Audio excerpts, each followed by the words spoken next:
Ambassador David Cohn oo ah safiirka u fadhiya dalkani Britain Soomaaliya oo telefishinka Hong Cable waraysi gaar ah siinayay ayaa waxa uu ka hadlay markii ugu horeysay khilaafka soo kala dhaxgalay gudoomiyihii hore ee baarlamaanka Maxamed Sheekh Cusmaan Jawaari iyo ra'iisul wasaaraha xukuumadda federaalka Soomaaliya Mudane Xasan Cali Kheyre. Mr. Ambassador, welcome to the Hong Cable TV. I'm delighted to be here. Thank you very much. Can you please update us the political processing in currently Somalia? Well, I've been Britain's ambassador to Somalia for more than a year now. I arrived in January of last year, and I've had a very fascinating time there.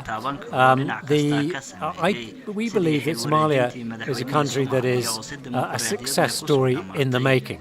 It has faced huge challenges over many, many years, but it is gradually, slowly, beginning to make real progress politically.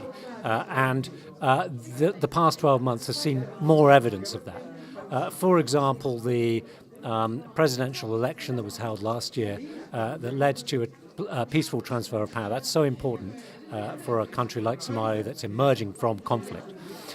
Since then, we've seen progress being made politically through the introduction of legislation, through a program of reform, and through a political agreement in Somalia to reform and rebuild the Somalia's state security forces. So all of this represents real progress, and also we've seen progress on economic reforms that are so important to ensure that Somalia has a prosperous future.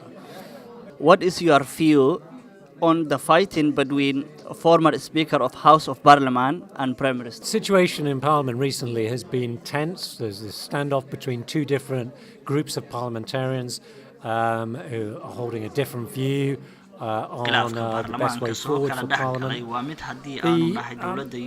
As a friend, a long-standing friend of Somalia, what the UK wants to see these disputes and tensions resolved peacefully, resolved in a timely fashion, and resolved in a way that can lead to renewed political stability and to create the conditions for accelerating, really moving faster on political and economic reforms. And so we don't take sides in a parliamentary struggle of this kind. That's for the parliamentarians to figure out. But we know what we want to see, and what we want to see is a renewed focus, a return, if you like, to the focus on political, constitutional and economic reform, and we want to see Somalia and the people of Somalia make as much progress as possible and represented responsibly through their parliamentarians and governed responsibly by the executive. Finally, what is your main priority in terms of rebuilding of Somalia? This year, we hope to see progress in a number of areas, particularly on security.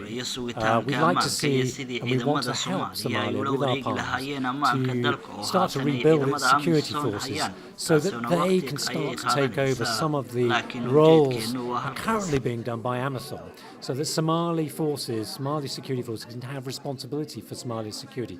This will take a long time to achieve, but we hope this year to see the start of that through an agreement known as a transition plan, a security transition plan, which will be very important. Ugu dambeyntii, Ambassador David Cohn oo ugu waramayay magaalada London ayaa waxa ummadda Soomaaliyeed u rajaynaya in ay aayahooda ka tashtaan. Cabdi Fitaax Ali Shirwa, telefishinka caalamiga Hong Cable, magaalada London.